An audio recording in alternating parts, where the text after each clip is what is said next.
kit, ear defenders. Alright, come on up. Get volunteers to do it. There's actually, the church have bell ringers. The Church of Scotland organises the bell ringers. Yeah. Right, I've got 5 people. Are you there? Hooray! Excellent. Very good. Right. The belfry, we have 3 bells. They were cast in 1528 in the gun foundry at Edinburgh Castle at the behest of the Bishop Maxwell.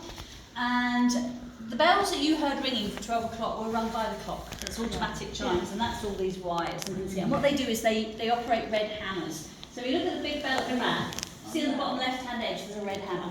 So that's what's happening, is that the bells are being hit by hammers. But on a Sunday morning, the bells are rung by hand.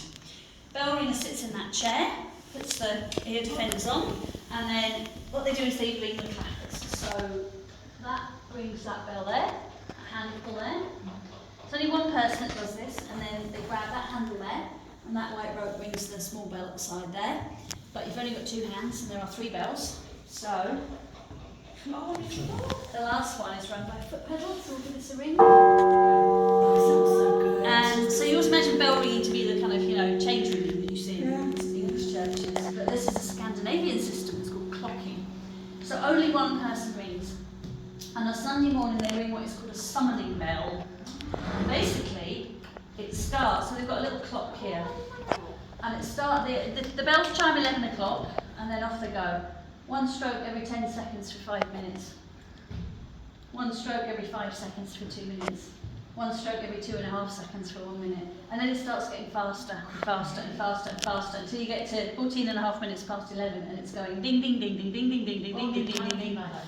And then they stop, the bells automatically go ding dong, 11:15, and the minister arrives in a big puff of smoke to start the service. So the idea is that the bells get faster so that the people in the town can hear, time to put my shoes on, better get a move on, that kind of thing. They have other rings. They do what do they call it? The rejoicing bell, which the last time they did that was the coronation.